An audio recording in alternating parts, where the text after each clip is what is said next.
আসসালামু আলাইকুম ওয়া রাহমাতুল্লাহি ওয়া বারাকাতুহু।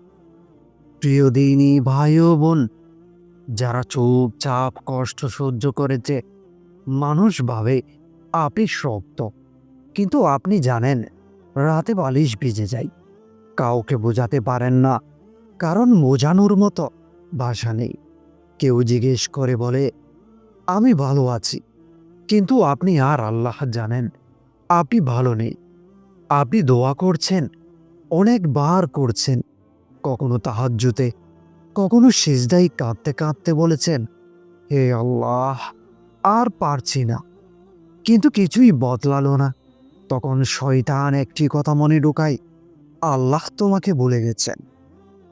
না, আল্লাহ কাউকে ভুলে যান না। বরং অনেক সময় সবচেয়ে দীর্ঘ কষ্টটাই হয় সবচেয়ে বড় সুখের আগমনী বার্তা।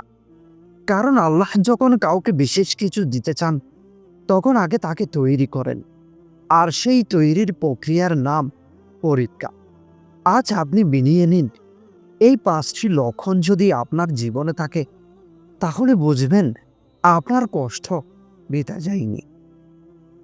প্রথম লক্ষণ, হৃদয় নরম হয়ে যাওয়া। আপনি লক্ষ্য করছেন, আগে আপনার হৃদয় এতটা সংবেদনশীল ছিল না। গুনাহ করলে অপরাধ বোধ হতো না, নামাজ মিস হলেও তেমন খারাপ লাগতো না। কিন্তু এখন একটি ছোট ভুল করলেও ভেতরে কষ্ট হয়।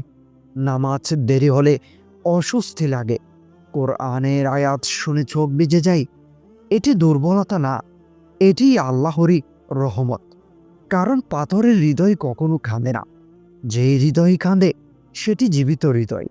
আল্লাহ আপনার অন্তরকে জাগিয়ে তুলেছেন, কারণ তিনি আপনাকে নিজের কাছে আনতে চান। সুখ দেওয়ার আগে তিনি আপনার হৃদয়কে পবিত্র করছেন। আপনি লক্ষ্য করছেন, আগে কিছু ভুল করলেই তেমন কিছু মনে হতো না। নামাজ বাদ গেল, আচ্ছা পরে পড়ব বলেই ভুলে যেতেন। হারাম বা অনুচিত কিছু দেখে শুনে নিজেকে খুব দোষী লাগতো না। কিন্তু এখন একটি ছোট ভুলও আপনাকে ভেতর থেকে অস্থির করে দেয়। কেউ না দেখলেও মনে হয় আল্লাহ দেখছেন। রাতে ঘুমাতে যান, হঠাৎ পুরনো গুনাহ মনে পড়ে, বুকটা ভারী হয়ে যায়। আপনি কারো কাছে বলছেন না, কিন্তু আল্লাহর কাছে চুপচাপ ক্ষমা চাইছেন। এটাই হতাশার লক্ষণ না, এটি আল্লাহর রহমতের লক্ষণ। কারণ আল্লাহ যখন বান্দাকে ছেড়ে দেন, সেই নিজের ভুল বুঝতেই পারে না। আর যাকে আল্লাহ নিজের কাছে আনতে চান, প্রথমে তার অন্তরকে জাগিয়ে দেন। আপনার ভেতরে এই অপরাধবোধ তৈরি হওয়া মানে আপনার হৃদয় মৃত না, আপনার হৃদয় বেঁচে উঠেছে। দ্বিতীয় লক্ষণ, একাকিত্ব ভালো লাগা। আপনি এখন ভিড়ের মধ্য থেকেও ক্লান্ত হয়ে যান। অনেক মানুষের মাঝে থেকেও মনে হয় কেউ আপনাকে বুঝছে না। আগে আড্ডা, হাসি, গল্প, শান্তি পেতেন, এখন নীরবতাই শান্তি পান। কারণ আপনি আসলে একা হতে চান না, আপনি আল্লাহর সাথে থাকতে চান। রাতে সবাই ঘুমালে আপনি ফোন রেখে চুপচাপ বসে থাকেন। মনে হয় কেউ আপনাকে শুনছে। হ্যাঁ, আপনাকেই শোনা হচ্ছে। আল্লাহ যখন বান্দাকে নিজের দিকে ডাকেন, তখন দুনিয়ার কোলাহল থেকে ধীরে ধীরে আলাদা করে দেন। আগে আপনি মানুষের সাথে কথা বললে হালকা হতেন, এখন অনেক কথা বললেও ক্লান্ত লাগে। বন্ধুদের আড্ডা, গল্প, হাসি সবকিছুই ঠিক হয়ে আছে, তবুও আপনার ভিতর শান্তি আসে না। অনেক সময় আপনি ফোন হাতে নিয়ে বসে থাকেন, কাউকে কল দিতে ইচ্ছে করে না, বরং চুপচাপ থাকতে ভালো লাগে। আপনি ভাবছেন, আমি কি ডিপ্রেশনে চলে যাচ্ছি?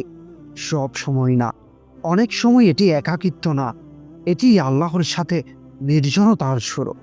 কারণ যখন আল্লাহ বান্দাকে নিজের দিকে ডাকেন, তিনি মানুষের ভিড় থেকে একটু আলাদা করে দেন, যাতে সেই বুঝতে পারে মানুষ না, আসল আশ্রয় একটাই। আপনি মানুষ হারাননি, আপনি আসলে রবকে খুঁজতে শুরু করেছেন। তৃতীয় লক্ষণ, দুনিয়ার প্রতি আগ্রহ কমে যাওয়া। যেই জিনিসের জন্য এক সময় এত দুশ্চিন্তা করতেন, আজ সেটি তেমন গুরুত্বপূর্ণ মনে হয় না। আগে পেতেন না পারলেও কষ্ট হতো, এখন মনে হয় যা আল্লাহ চেয়েছেন তাই ভালো। এটি হেরে যাওয়া না, এটি তাওয়াক্কুল শেখা। আল্লাহ আপনার অন্তর থেকে দুনিয়ার অতিরিক্ত আসক্তি সরাচ্ছেন, কারণ তিনি আপনাকে এমন কিছু দিতে চান যা দুনিয়ার জিনিস দিয়ে পূর্ণ হয় না। অন্তরের শান্তি। একসময় আপনি কিছু পাওয়ার জন্য খুব বেকুল ছিলেন, হয়তো সম্পর্ক, টাকা, চাকরি, স্বীকৃতি। ওগুলো না পেলে মনে হতো জীবন শেষ। কিন্তু এখন খেয়াল করেছেন, যেই জিনিসের জন্য এতদিন কেঁদেছিলেন, আজ সেটি আর তেমন গুরুত্বপূর্ণ লাগছে না। আপনি অবাক হয়ে ভাবছেন, আমি কি সব কিছুর প্রতি আগ্রহ হারাচ্ছি? না, আপনি হাল ছাড়েননি, আপনি বদলাচ্ছেন। আল্লাহ অনেক সময় বান্দার হৃদয় থেকে ভুল চাওয়াগুলো সরিয়ে দেন, কারণ তিনি এমন কিছু দিতে চান যা আপনি নিজেই চাইতে জানতেন না। এই পরিবর্তনটাই হলো দুনিয়া থেকে নিরাশ হওয়া না, আল্লাহর ফয়সালায় রাজি হয়ে যাওয়া। চতুর্থ লক্ষণ, দোয়া বেড়ে যাওয়া।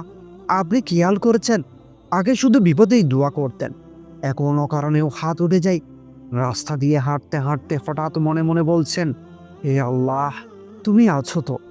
এই অনুভূতি হঠাৎ আসে না, এটি আল্লাহর পক্ষ থেকে আসে। কারণ আল্লাহ যাকে কিছু দিতে চান, প্রথমে তাকে দোয়া করতে তৌফিক দেন। দোয়া করা মানে দরজা খুলতে শুরু করেছে।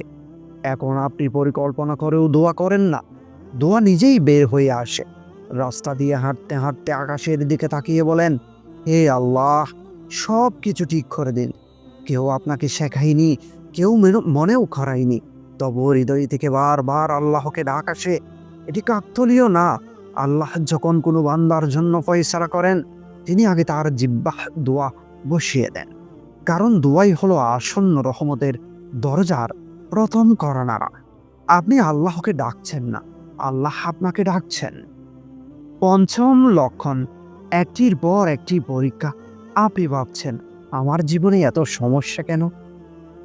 একটা শেষ না হতেই আরেকটা শুরু হয়। মানুষ দূরে সরে যায়, পরিকল্পনা ভেঙে যায়, যেটি ভরসা ছিল সেটিও হারিয়ে যায়। কিন্তু বুঝতে পারছেন না, আল্লাহ আসলে আপনাকে মানুষের ভরসা থেকে সরিয়ে নিজের ভরসায় আনছেন। কারণ বড় নিয়ামত পাওয়ার আগে মানুষকে সব ভরসা থেকে কালিকর হয়, যাতে সেই শুধু আল্লাহকেই ধরে। কান্না বেড়ে যাওয়া। এখন আপনি ছোট কারণেও কাঁদেন, কখনো কোনো কারণ ছাড়াই চোখে পানি আসে। আপনি ভাবেন, আমি এত দুর্বল হয়ে গেলাম কেন? না, এটি দুর্বলতা না। যেই চোখ দুনিয়ার জন্য কাঁদে সেটি কষ্ট পায়, আর যেই চোখ আল্লাহর দিকে ফিরতে ফিরতে কাঁদে সেটি রহমত পায়। এই কান্না আসলে অন্তরের ময়লা ধুয়ে নিচ্ছে। আল্লাহ আপনাকে বুক হালকা করছেন, কারণ তিনি শান্তি পাঠানোর প্রস্তুতি নিচ্ছেন। অকারণে এই শান্তি সবচেয়ে আশ্চর্য লক্ষণ। এটি সমস্যা এখনও আছে, পরিস্থিতি বদলায়নি, তবুও ভেতরে অদ্ভুত একটি শান্তি। আগে যা ভাবলে ভয় লাগতো, এখন মনে হয় আল্লাহ আছেন, সব ঠিক হবে। এই অনুভূতি যুক্তি দিয়ে আসে না, এটি আল্লাহর পক্ষ থেকে নাজিল হয়। এটাই সবচেয়ে বড় ইশারা, ফয়সালা হয়ে গেছে, সুখ রওনা দিয়েছে। শুনুন, আপনার এতদিনের কান্না, আপনার ভাঙা মন, আপনার নিঃশব্দ দোয়া একটাও হারিয়ে যায়নি। আল্লাহ দেরি করেন, কিন্তু অস্বীকার করেন না। হয়তো আজ, হয়তো কাল, না, কিন্তু ঠিক সেই সময়ে তিনি দেবেন। যেই সময় আপনি বুঝবেন এই অপেক্ষাটাই প্রয়োজন ছিল, একদিন আপনি পিছনে তাকিয়ে দেখবেন আর বলবেন, আলহামদুলিল্লাহ, যা দেরি মনে হয়েছিল আসলেই সেটাই ছিল সবচেয়ে সুন্দর পরিকল্পনা। তাই হাল ছাড়বেন না। আপনি এখানা, আপনার রব আপনার সবই দেখছেন। হয়তো আপনার জীবনের সবচেয়ে সুন্দর অধ্যায় শুরু হবে।